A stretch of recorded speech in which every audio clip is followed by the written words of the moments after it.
The forest whispered in a language only the wind could understand.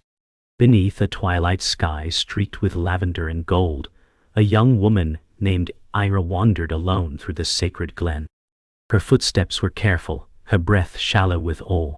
She had come not in search of glory, but answers, whispers from a dream that had led her to this forgotten path. Moss blanketed ancient stones, and the air pulsed with energy older than memory. A distant chime echoed soft and hollow, like a bell struck in a void. Ira paused.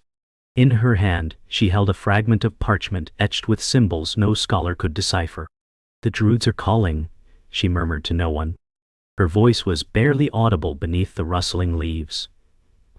Just ahead, the entrance to a circle of standing stones revealed itself, bathed in the last golden spill of sunlight. Her heart pounded. Something sacred was about to begin.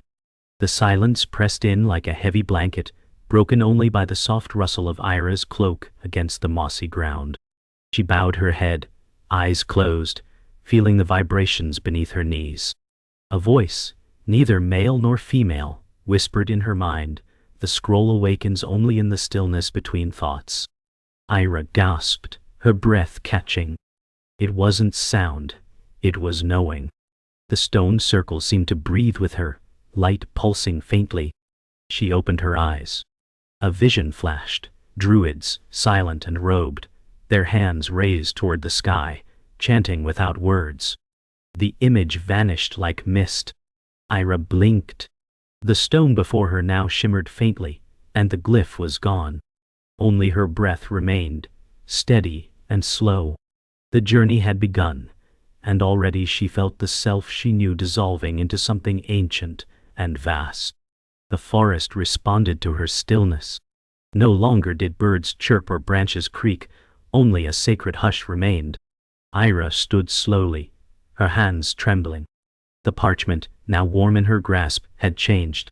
The runes glowed faintly, reshaping themselves like liquid ink, forming a spiral. At the spiral's center, a new glyph pulsed. She traced it gently, and a sudden gust of wind swept through the clearing, spinning leaves into the air like a dance.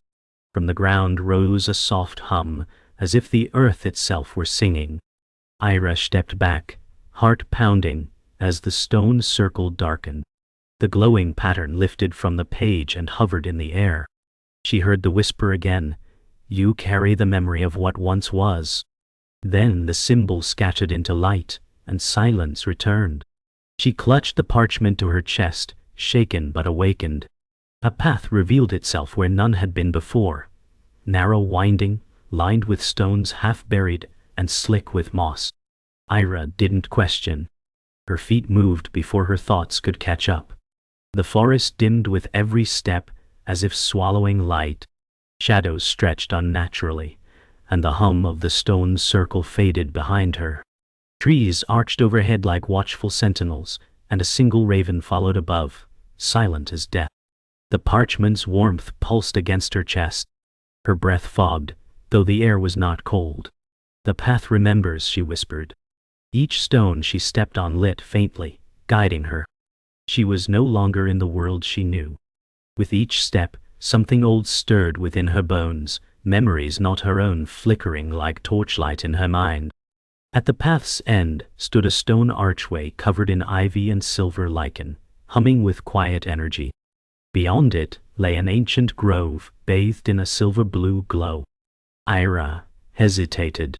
The scroll pulsed once in her hand, an invitation. She stepped through. Instantly, the forest sounds vanished, replaced by a serene silence. In the center of the grove stood a tall monolith wrapped in vines, and beneath it, a pool of perfectly still water. Ira approached, the reflection in the water not her own, but a robed figure, face obscured, hands held in blessing. She gasped, stumbling back, but the figure did not move. Then it spoke, though no lips moved. "To know the scroll, you must forget the self." The grove dimmed, and the reflection vanished. The silence returned. Ira stood frozen, her journey now unturnable. The grove remained still, yet the air shifted, denser now with memory. Ira sat cross-legged by the monolith, her fingers lightly tracing the stone's damp surface. As her touch lingered, the world blurred. Colors dimmed, then sharpened, but the grove had changed. She now stood in a memory not her own. A sunlit village, laughter echoing, a child's giggle brushing her ears. She turned. Children ran past her, dressed in ancient Celtic tunics, their smiles wide and free. In the distance, a younger version of herself, barely 6, held a carved wooden flute, eyes closed as she played a soft, haunting melody. Ira's heart clenched. "I was here," she whispered. "Before the forgetting." The flute's song drifted into silence, and the vision faded like smoke on wind. She was back in the grove, the stone cool again. Tears welled in her eyes, not from sorrow, but recognition. Ira rose slowly, still dazed from the vision. The monolith's glow faded, but the scroll in her hand grew hot. She unfurled it again. The spiral had expanded, revealing paths that led in multiple directions, each marked by a different symbol: antlers, flame, feather, wave. "These are choices," she said aloud. A soft gust answered, tugging her toward the trail marked with flame. She hesitated. Fire meant truth, purification, and pain. Yet her feet moved. The trees shifted as she walked, darker now, close and pressing. Her childhood dreams whispered from the shadows, songs unfinished, voices unspoken. Each step peeled something from within her. Then came the scent of ash. In a clearing ahead, a fire burned low, and seated beside it was a cloaked figure. Not druid, not ghost. Something between. The flame flickered, inviting her into its harsh light. The figure lifted its head slightly. A hood shadowed its face, yet Ira could feel the weight of its gaze. "Do you remember what you burned?" it asked, voice like old wind. She froze. Her mind reeled. Then, like floodwaters, it returned. Her journal tossed into the hearth in a rage, letters never sent, truths never spoken, regrets swallowed in silence. The figure reached toward the fire, and from it drew a glowing ember shaped like her childhood flute. "We forget not by accident," it said, "but by fear." Ira stepped closer. The flame did not burn. She reached out, touching the ember flute. A sharp jolt rushed through her. Shame, love, grief, all at once. Then it dissolved into ash, falling between her fingers. "The past is not yours to carry," the figure whispered. Ira nodded, tears drying in the rising warmth of understanding. When the fire faded, the cloaked figure was gone. In its place lay only the flute, whole, warm, and real. Ira picked it up gently. She played a single note, soft and pure, and the trees seemed to lean closer. Light filtered down from above, as if in blessing.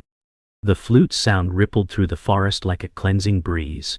As she played, symbols from the scroll appeared around her, glowing faintly in the air. They formed a circle, each representing a fragment of her forgotten self. She played until the last note faded, and with it, the glyphs dissolved. The scroll was blank again, but her heart was not. She now understood. This journey was not to discover the scroll's secrets, but to remember her own. The grove shifted once more, and a new path opened, quieter and lined with silver-leaf trees. The silver-leafed path curved through the hush of ancient woods. With each step, the flute in Ira's hand pulsed softly, as if alive. She followed without doubt now. Shadows no longer frightened her. They walked beside her like old companions. The path led to a waterfall, hidden in a crescent of stone. Its waters poured silently, yet the sound sang inside her bones. She approached the pool below and saw her reflection, older, wiser, still her, but transformed. A woman who had faced the fire and did not flinch. The scroll unfurled on its own. One word glowed: release. Ira let the flute fall into the pool. It sank slowly, sending ripples that shimmered like stardust. She smiled. "Not everything lost is meant to return," she whispered. With that, The path behind her faded, and she turned toward the unknown with quiet strength. The silence around the waterfall lingered as Era stepped away, the ground beneath her soft and yielding. The path she now walked felt thinner, as though reality had worn threadbare. The trees no longer looked like trees, but columns of light pulsing gently with energy. Her body felt light, almost unanchored, as if memory and flesh were loosening. Then came the scent of sage and salt. Ahead, the terrain shifted into dunes of glowing sand, beneath a sky where stars shimmered even in daylight. She stood at the threshold of a dream, yet it was more real than anything she'd known. In the center of the dunes sat a massive stone tablet partially buried, the same spiral etched deeply into it. Ira approached slowly, drawn like the tide to the moon. The scroll in her hand unraveled again, now a perfect mirror of the stone. This is the memory of the world, she thought. Ira knelt before the tablet, brushing away the warm sand. As her fingers traced the spiral, time rippled. Suddenly, she stood in a great stone hall, echoing with silence. Torches lined the walls, though no flame burned, only memory. Hooded druids stood in a circle, faces hidden, their hands raised in stillness. In the center, a girl. Young. Terrified. It was her. The druids whispered without words, their voices forming thought instead of sound. The scroll remembers what you buried. Ira watched her younger self tremble, clutching a broken pendant. A memory she had locked away.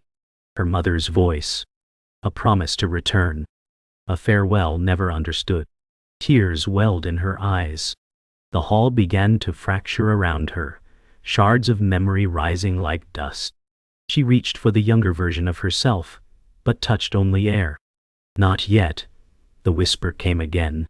The hall dissolved like smoke, and Era collapsed onto the sand. Her hands trembled. The mount, her mother's last gift, had never been lost. It had been forgotten by choice. She wept, not from pain, but release. The wind shifted. Over the dunes, a figure approached, barefoot and cloaked in silver thread. Their face was calm, ageless, neither man nor woman. "You are remembering backward," the figure said gently. "You must learn to forget forward." Ira looked up, confused. "How?" The figure reached into their cloak and revealed the pendant, whole, glowing. "Not by seeking, by surrendering." Ira reached for it, and it dissolved into light, entering her chest like breath. She inhaled deeply. The stars above brightened. Her mind, though full of emotion, began to still. She did not understand. But she no longer needed to. Ira rose, lighter somehow, as if grief had been replaced with air. The figure was gone, but the scroll remained.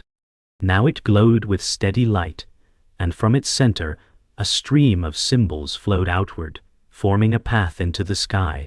She followed it. Not with her feet but her heart. The dunes faded, and she found herself walking along a ridge above clouds. No ground, no sky, just presence. With each step, she released something: fear, guilt, names, even time. It was not death, but becoming. Then she reached a platform of woven roots suspended in air. A druid stood there, their back to her. They held a staff carved with runes. As she approached, the druid turned, and it was her. Older, peaceful, silent, nascent. They did not speak, but in their stillness Ira understood. The self is a story told once, then forgotten. The two eras stood facing each other, one fresh with sorrow, the other quiet with understanding. Then the older version slowly lifted the staff and placed it at Ira's feet. "The path is not found," she said softly. "It is remembered." Ira reached down and touched the staff. A current passed through her like 1,000 streams of memory rushing at once. She saw the grove, the fire, the pendant, the flute, but also things yet to happen. Sacred stones under starlight, a voice speaking her name in love, and a final stillness beneath a tree. She gasped but did not pull away. The scroll vanished in a ripple of light. The older Ira smiled, then stepped backward and dissolved into starlight. Alone now, Ira held the staff and looked to the horizon. She no longer needed direction. She had become the path. Clouds parted gently beneath Ira's feet, revealing a lush green valley below, carved in perfect symmetry. A place outside of time. She descended slowly, each step echoing not on stone but on echoes of her own voice. In the center of the valley, a crystalline lake pulsed with blue light. As she neared it, the air thickened, not with resistance but remembrance. On the lake's edge, dozens of robed figures stood in silence, forming a circle. Their faces bore her features, each reflecting a different age, emotion, or memory. Joy, Datan. Fury. Doubt. Innocence. Pride. They turned as one toward her. "We are all that you have ever been," they spoke in unison. Ira trembled. "I don't know who I am," she admitted. The wind rippled. "That is how you begin," came the reply. One by one the figures stepped into the lake, dissolving into radiant light. Ira stood at the edge of the lake, its surface perfectly still. She could no longer see the reflections of the others, only herself. But her reflection shifted, aging, smiling, weeping, fading. Then, without knowing why, she stepped into the water. It was not cold. It was memory, liquid and alive. As she waded deeper, images wrapped around her. Her first fall, her first love, the first time she lied, the moment she forgave. The lake pulsed with each breath. She sank slowly to her knees, letting herself be submerged, not to drown, but to dissolve. The scroll floated above her now, unfurled and glowing, slowly turning into water itself. As it merged with the lake, a single glyph lingered above her head: stillness. The moment she stopped resisting, the water embraced her, holding her like a mother she barely remembered. When she emerged, Ira was changed. Her cloak now shimmered faintly with silver thread, the Druid's staff in her grasp glowing softly at its tip. The lake had vanished. In its place stood a grove of young trees, each one bearing symbols on their trunks, marks of lives she had touched and would touch. She walked through the grove, hand brushing each tree, as a quiet tear slipped down her cheek. Every touch awakened a moment. A child she once saved from drowning, a future elder she would comfort, a stranger she would never meet whose life would shift because of her song. She smiled faintly. None of it had happened. All of it had happened. Ahead, a spiral of petals floated in the air, leading her forward. Her staff hummed, not as a guide, but a witness. The path now was not marked by destination, but by presence. The spiral of petals guided Ira to a stone amphitheater carved into a hill, where wind sang through cracks like ancient flutes. There, seated in meditation, was a figure wrapped in green, eyes closed, breath deep. Ira recognized her. It was the part of herself that had never spoken, never judged, never yearned. Her witness self. The silent observer. She sat beside it. Neither moved. Neither spoke. The world fell away. For minutes or hours, time was lost. They simply breathed. The earth beneath them pulsed like a drumbeat. Then, without opening her eyes, the witness spoke. "To awaken, you must vanish." Ira nodded. "I knew." She no longer feared disappearance. She welcomed it. She leaned gently into the witness, and as they touched, both figures dissolved into wind. No struggle, no pain, only acceptance. And then, light. She returned not with footsteps but with breath. Ira now stood at the center of the spiral glade from her first vision, yet it had changed. Or perhaps she had. The stones no longer loomed. They welcomed. The glyphs no longer shimmered with mystery. They pulsed with simplicity.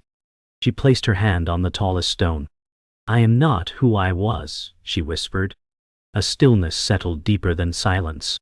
From within her cloak, the scroll slid free, blank now, save one final word etched in the center: compassion. As she read it, the stone glowed once more, and a gentle bell sound rang through the trees. Not an end. A beginning. She placed the scroll in the earth, where moss folded around it like hands in prayer.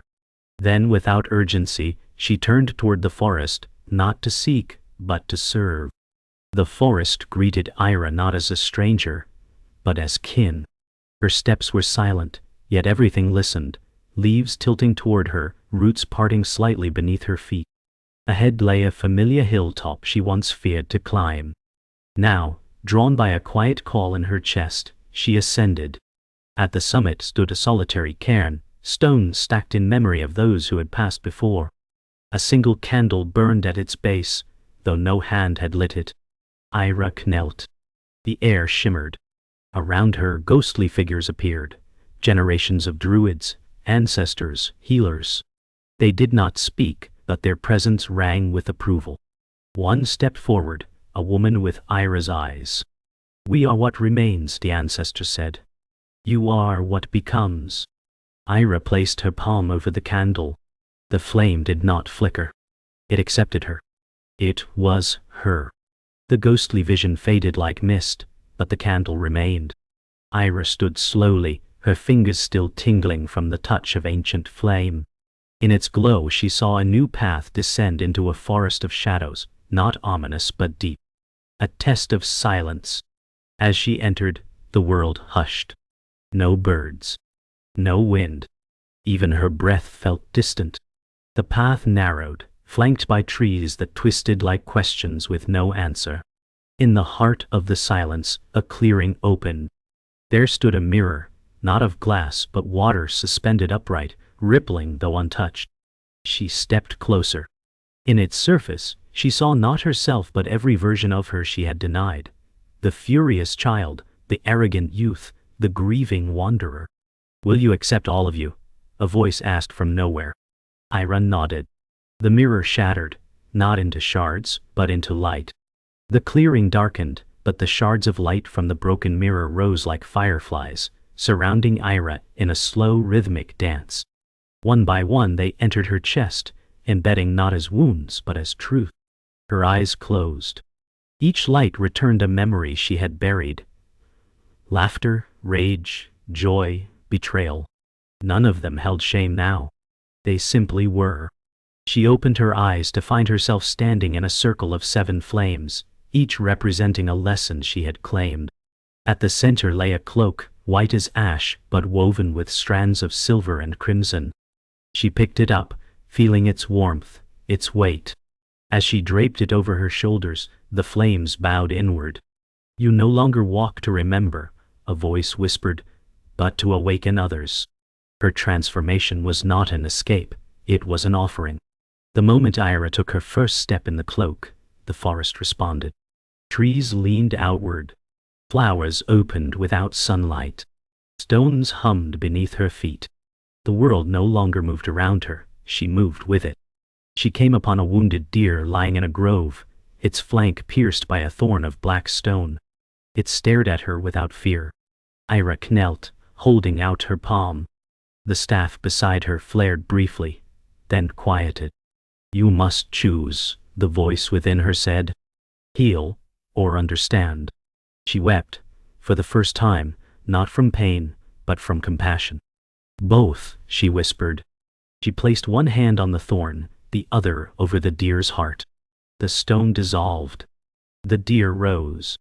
Its eyes glowed for a moment, then it vanished.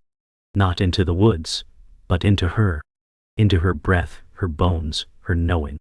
The grove faded, and Ira stood alone again, but not empty. The staff in her hand felt lighter, the cloak warmer. She now understood. The scroll had never been a text. It had always been her, the unraveling of fear, the acceptance of impermanence, the breath between silence and sound. In the distance, a bell rang. Not one of alarm, but invitation. She turned toward the sound. Atop a distant hill stood a temple made of no stone she recognized, woven from light, thought, and breath. She smiled, and for the first time, did not doubt her place. She walked forward, not to ascend, but to arrive. With every step, the path behind her folded into stillness, and the world ahead bloomed with potential. No longer a seeker, no longer lost. Ira had become the scroll, unwritten, unwound, and unfolding in silence. Ira reached the base of the luminous temple as dusk embraced the horizon. There were no doors, no guards, no walls, only a veil of mist that parted at her approach. As she stepped through, the world fell silent again. Inside, light drifted like dust in water. The space pulsed with a slow, sacred rhythm. She was not alone. Around her stood beings of light, druids not of flesh, but memory. They carried staffs, scrolls, feathers, stones, and silence. One approached, bowing its head. "You carry stillness," it said. "You may enter the silence beyond silence." Ira nodded, unafraid. Her staff vanished. Her cloak folded into mist. Barefoot now, she walked forward.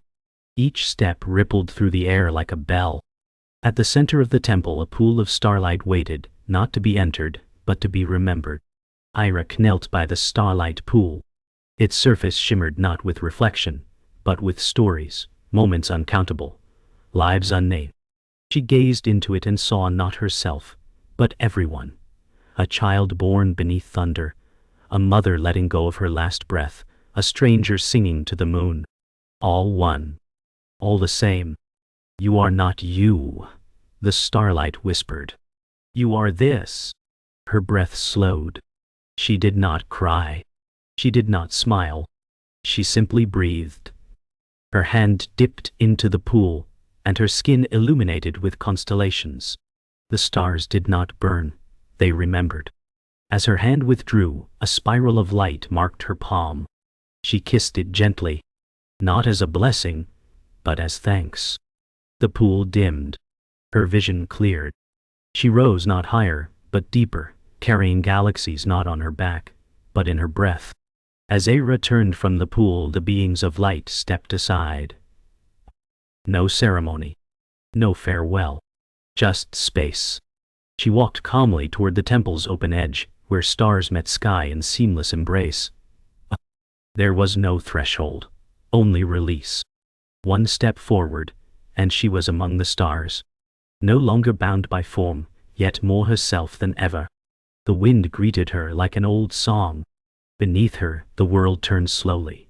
Forests breathing, rivers singing, fires sleeping. She drifted gently, not as a soul departing, but as a presence returning.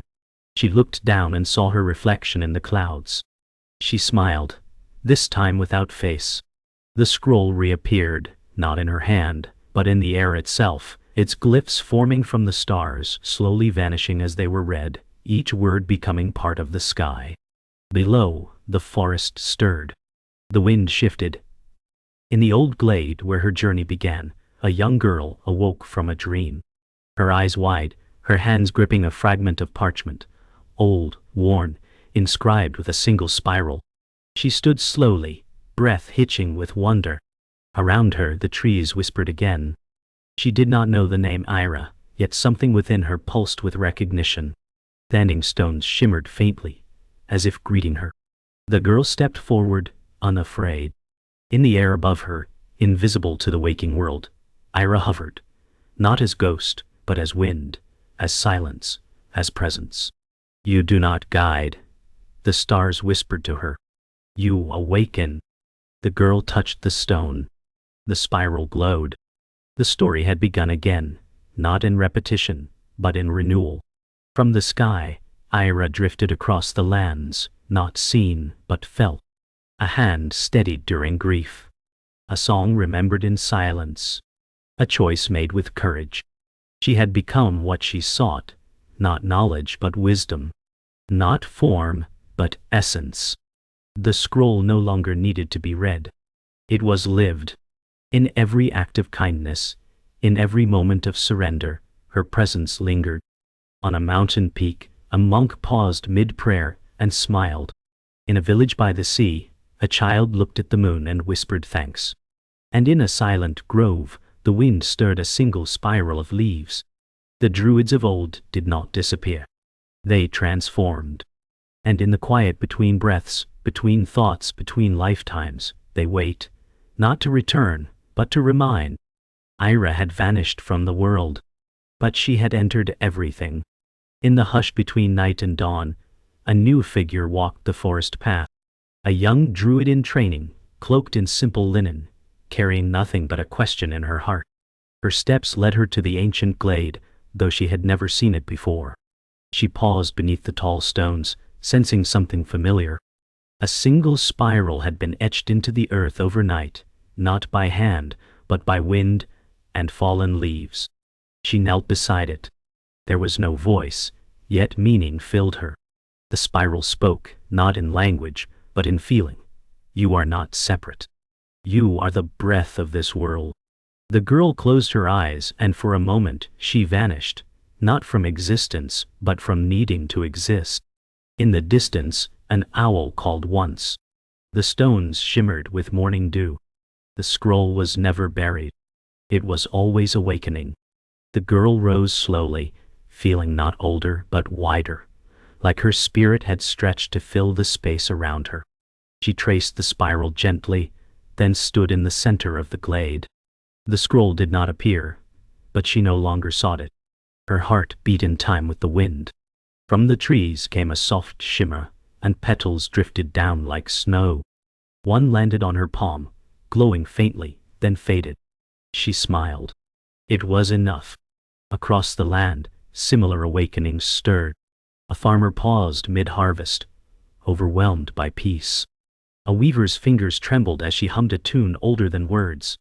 A dying elder whispered one last blessing, and passed with a smile. None of them knew Ira. Yet in the stillness, they remembered something deeper. Not a person. A presence. The scroll had returned as the silence between stories. Far beyond the glade at the edge of the world, a mountain peak stood above the clouds. There, in stillness, a stone throne overlooked eternity. Upon it sat no one, only the imprint of one who had sat long ago. Vines wrapped gently around its base, and carved into the back was a spiral so faint it could be mistaken for a shadow. From the sky a single feather drifted down and settled into the seat. The wind did not disturb it. High above, stars began to fade as dawn approached. But for a moment, the first light of morning struck the throne's spiral, igniting it with golden fire. In that light, all of Ira's journey flickered briefly. Flute, scroll, staff, silence. Then, like all things sacred, it faded. The mountain remained. The spiral remained. But now, it belonged to the wind. In a village nestled by the sea, a child awoke from a dream. Her eyes wide, her breath calm. She had seen a woman made of wind and stars, who sang without sound and wept without tears. The child ran to the shoreline, where waves lapped in rhythm, and drew a spiral in the sand with her finger. Her parents watched quietly, sensing something they could not name. She said, "I already know," the girl whispered. The tide came and washed the spiral away. The girl didn't cry. She laughed, her voice light and true. That afternoon she began carving a flute from driftwood. Not to be perfect, just to be heard. The sea carried the sound far beyond the cliffs, where no one listened, but everything remembered. From wave to wind to tree to breath, the scroll continued, unwritten, alive. Night falls again. Somewhere, a candle flickers. A breath is held. A silence descends. In that stillness, the spiral begins again, not as story, not as memory, but as presence. The lost scroll of the Silent Druids was never lost. It lives in every choice to listen, in every pause between thought, in every act born from compassion. Ira's name fades, as all names must. But her essence, her offering, lives on, through trees, and wind, and child, and song. The spiral is not the end. It is the reminder that nothing ever truly begins, and nothing ever truly ends. Just breath. Just silence. Just now. So rest, dear dreamer. Let your breath find the rhythm of the forest. Let your spirit remember what it already knows. The scroll is here. You are home. and everything that must awaken, will.